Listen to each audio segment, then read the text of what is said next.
Olha, a boa notícia é que a partir de hoje, para o carro sustentável, o IPI zera.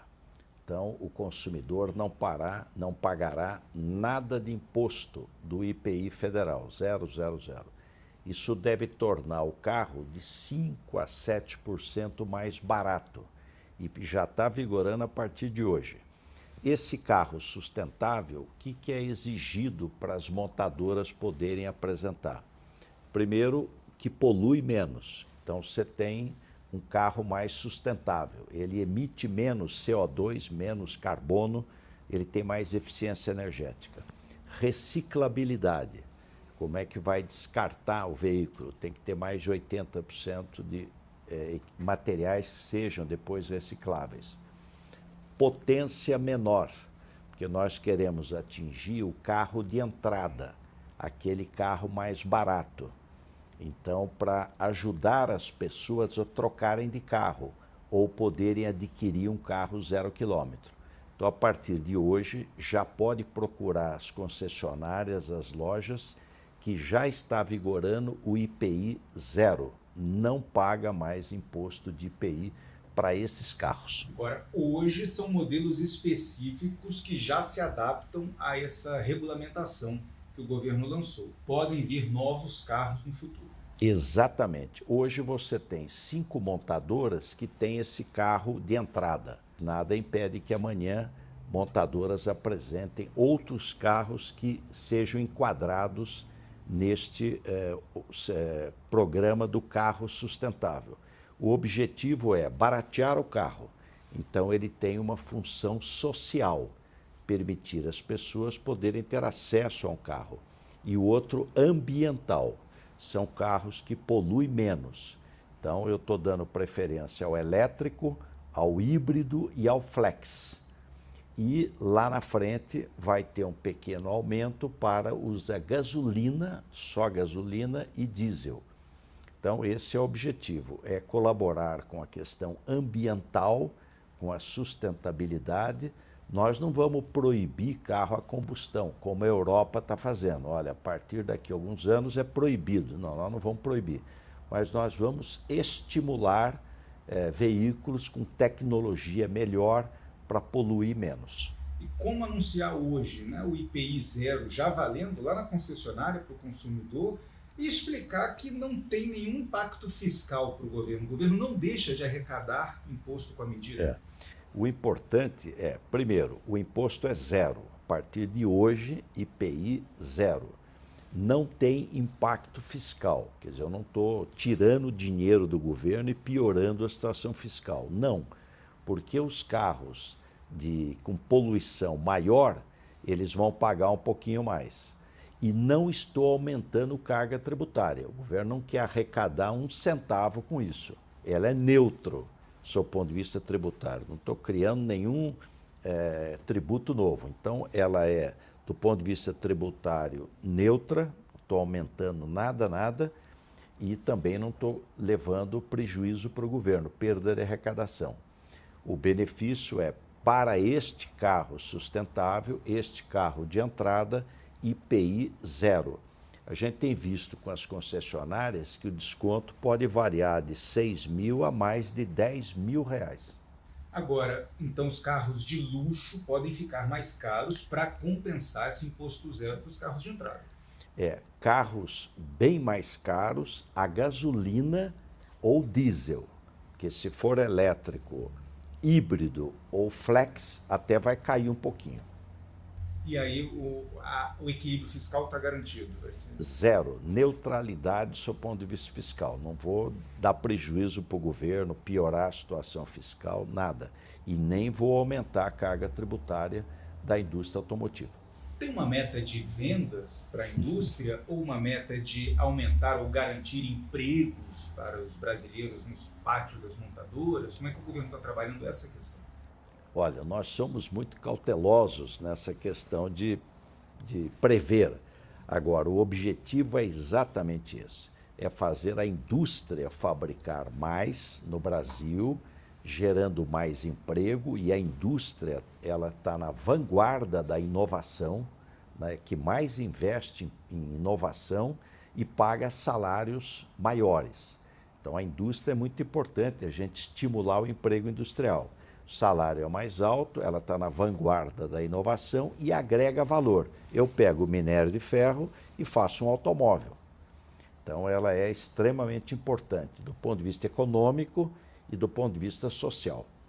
E a ideia é estimular essa indústria no Brasil, né? Exatamente. E eu acho que nós vamos nos surpreender positivamente, que acho que vai vender muito. A hora que você zera o imposto e o carro fica mais barato, você vai vender muito. E tem uma lei votada o ano passado que ajuda muito, é o Marco de Garantia, que o presidente Lula sancionou. O que é esse Marco de Garantia? Antes, você financiava um carro, não pagava, você tinha dificuldade de pegar o carro de volta, de quem não pagava. Com o Marco de Garantia, aquele que não paga, você vai poder pegar o carro mais rápido. Então, aumentou a oferta de crédito e o spread ficou mais barato. Juros mais barato e mais crédito. Nós vendemos o ano passado, no Brasil, as concessionárias venderam 14,1% a mais de veículos no ano passado. Perfeito.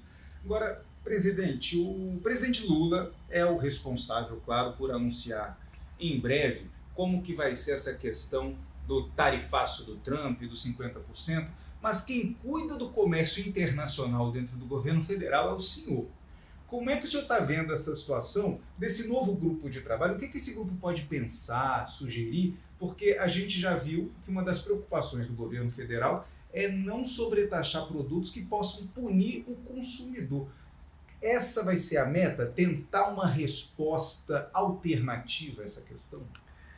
Nós entendemos que a medida anunciada pelo governo americano, ela é equivocada e injusta. Por quê? O que os Estados Unidos estão fazendo aumentando o imposto de importação? É dificultar a importação. Então, o objetivo, quando eu aumento os impostos de importação, é dificultar. Por que dificultar? Porque eles têm déficit de 1,2 trilhão de dólares por ano na balança comercial. Eles importam muito mais do que exportam. Então, eles têm um déficit de 1,2 trilhão de dólares. Só que com o Brasil, eles têm superávit comercial. O ano passado foi 7 bilhões de dólares de superávit, eles venderam mais para nós do que nós para eles, em bens, e 18 bilhões de dólares superávit em serviços. Então, eles são superavitários, o Brasil não é problema para os Estados Unidos, por isso que a medida é incompreensível e vai tornar o produto deles mais caro. Então, o que fez o Congresso Nacional?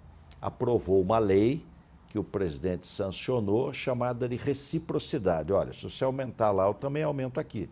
Porque dos 10 produtos que os Estados Unidos vendem para o Brasil, 8 não têm imposto de importação. Não é que não é 50, é 25, é zero, é zero. Dos 10 produtos que eles mais vendem para nós, chama ex-tarifário, a alíquota é zero. Então não tem sentido você ter uma medida dessa. Então, por isso que o presidente Lula falou, olha, nós vamos aplicar reciprocidade. Agora, o caminho é o diálogo, é a gente procurar resolver através do diálogo. Claro que, se não resolver, o governo brasileiro tem o dever de tomar as medidas para proteger o emprego e a empresa que está no Brasil. Aliás, 4 mil empresas que fabricam no Brasil são americanas. Por isso que é incompreensível essa medida. Com outros países que eles têm déficit, tudo bem, eles querem reduzir o déficit na balança, mas que o Brasil tem superávit.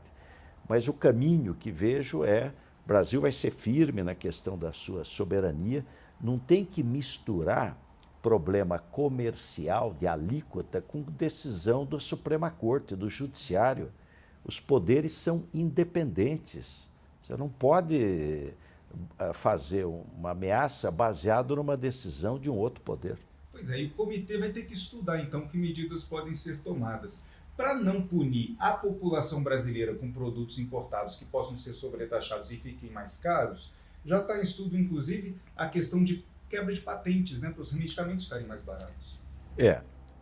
Todo o trabalho vai ser procurar diálogo. procurar resolver através do diálogo. Agora, claro que o Brasil tem o direito e o dever, se não resolver através do diálogo, de tomar medidas para proteger as suas empresas e o seu emprego. Quem vai decidir que medidas vão ser essas? Esse comitê que vai ser criado, quem participa? Tem gente do governo, gente do setor produtivo? Como vai ser? O presidente Lula está criando um comitê formado pelo Ministério da Fazenda, da Casa Civil, das Relações Exteriores, o Gabinete de CRI, de Relações Institucionais, o MIDIC, outros ministérios também vão participar e a medida vai ser ouvir o setor produtivo. Então, os setores que mais exportam para os Estados Unidos serão os primeiros a serem ouvidos. O presidente disse à Record ontem que vai lutar pelo IOF do jeito que foi feito o decreto, que está suspenso agora pelo Supremo, né, aguardando essa audiência pública, essa conciliação. Qual a posição do MIDIC em relação ao IOF? Por que é importante para o governo manter aquele do jeito que foi o decreto? Olha, o decreto que está em discussão, ele já foi modificado. Ele não é o primeiro decreto que foi enviado. Então, ele já foi objeto de uma negociação.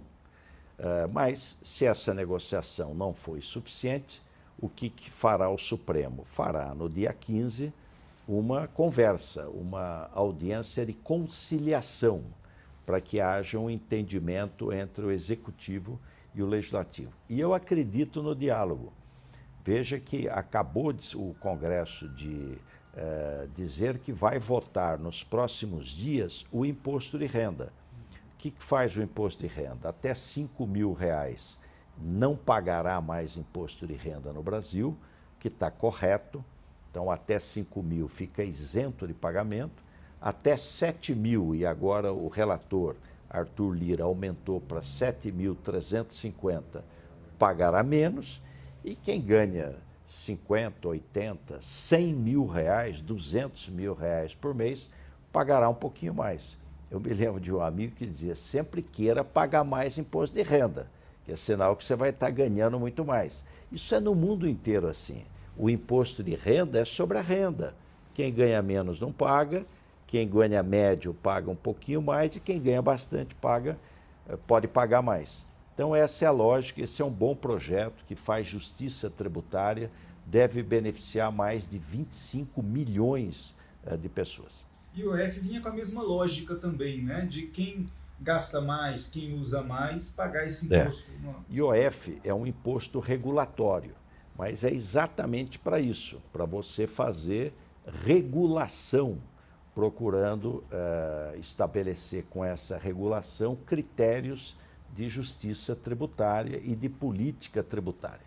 Resumindo, o senhor está otimista em todas as frentes? Eu acho que sim. E olha, estou também otimista porque eu acho que a inflação vai cair. Nós tivemos, o ano passado, dois problemas com a inflação. Primeiro, alimento. Aumentou muito o preço de comida, porque a seca foi muito forte. Esse ano o clima está bom. Então nós vamos ter uma safra 10% maior, uma safra recorde. O preço cai. Tanto é que já caiu ovo, frango, fruta, arroz, feijão, falta cair o café. Mas já tivemos no mês de junho uma deflação de alimentos. Quando você pega a cesta básica, ela reduziu de preço, está abaixo teve deflação. E a outra, o dólar. O dólar impacta, não é no ano seguinte, ele impacta na semana seguinte. Então, quando o dólar foi parar em 6,20, ele encareceu tudo. Ele baixou para 5,50. Então, essa queda do dólar vai ajudar também a inflação.